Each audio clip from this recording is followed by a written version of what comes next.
अगर बच्चे माँ बाप को ना संभाले तो क्या किया जा सकता है?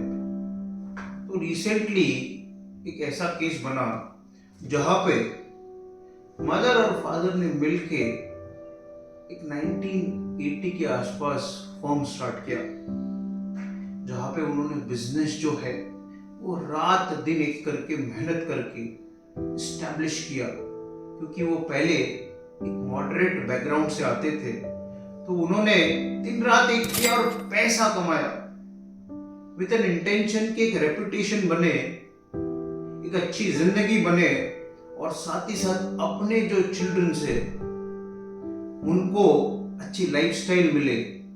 इसके लिए उन्होंने बहुत मेहनत की, अपने बच्चों को बहुत अच्छे स्कूल में एडमिट किया। धीरे धीरे जैसे जैसे बच्चे बड़े होते गए, उनको अच्छी ट्रेनिंग दी, उनको एजुकेशन दिया and they have joined the business. और ये जो फादर मदर और एक लड़का तीनों मिलकर बिजनेस रन कर रहे थे। बाकी एक लड़के ने अपना खुद का अलग चालू किया, लड़की की शादी हो गई। That is the scenario. कुछ दिन तक तो अच्छा चला, पर बाद में ये जो लड़का है उसकी शादी हो गई और कुछ डिस्प्यूट्स बनना चालू हो गए। कुछ प्रॉपर्टीज ली गई जिसमें पैसा जो है वो फादर और मदर ने डाला, पर out of love and affection property जो है अपनी लड़की के नाम पे ली। जो फर्नीचर करना है, जो खर्चा करना है, वो ये जो बिजनेस है उसमें से पैसा जो है वो लेके किया जा रहा है। और ये जो बिजनेस है वो ऑफिशियली ये जो मदर है उसके नाम पे है, पर इस लड़के ने कुछ मैनिपुलेशन करके खुद ही कुछ फॉर्म साइन करके बिजनेस भी अपने नाम पे ट्रांसफर कर दिया। And now he is saying कि you should not come to our shop, this is my shop, क्योंकि property is owned by me, the business is owned by me, और आप यहाँ पे आना नहीं है। और ये डिस्प्यूट इस हद तक बढ़ गया कि बहुत से फैमिली मेंबर्स इन्वॉल्व हुए।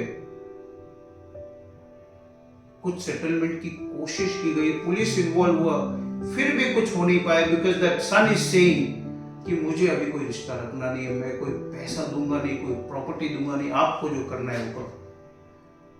सो what are the remedies for the mother and father? तो इसमें you can firstly ask a maintenance, जहां पे and up to 10,000 maintenance can be given to you if you are in Maharashtra। बाकी के state में भी ये प्रोविजंस हो के। सेकेंडली, अगर आपने जो पैसे कमाए हैं उस पैसे के बेस पे कोई प्रॉपर्टी खरीदी गई है जो बच्चों के नाम पे ली है, या फिर उसको खर्चा करके कुछ असेट बनाई गई है, या फिर उसके बेस पे कोई बिजनेस बनाया गया है, तो you can certainly ask a declaration from a civil court कि दो नाम अगर मेरे बच्चे का है, फिर भी the source of money is from me, from us, and therefore the property, the business is owned by us. इसलिए ऐसा डिक्लेयर किया जाए कि ये प्रॉपर्टी हमारी है, ये बिजनेस हमारा है। And after perusing all the evidence, the court can certainly declare।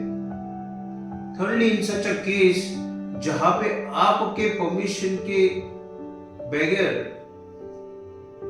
thirdly in such case, अगर आपकी परमिशन के सिवा कोई बिजनेस ट्रांसफर किया, कोई फॉर्म जो है उस पे फॉल्स सिग्नेचर किया गया है, तो this can become a case of a forgery and a cheating, जहां पे you can go to a police authority and file an appropriate case, an FIR, where an investigation can be done and arrest is possible। And fourthly, you can certainly ask a court कि ये जो business है वो मुझे hand over किया जाए, जो लड़का है उसको रिस्ट्रेन किया जाए कि वो बिजनेस में या शॉप पे ना आए। Therefore, in such a scenario, there are multiple aspects wherein a remedies can be explored। But firstly, to my understanding, we we should send a notice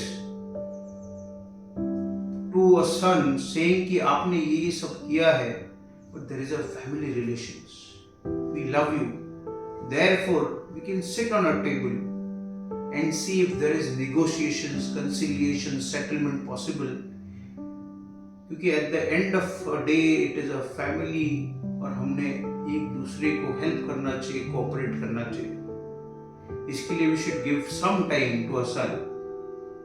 But after that, if things are not improving, he is not ready, then you can certainly start with the further procedure, filing police complaint, civil cases, case before sub-divisional officers, so on and so forth.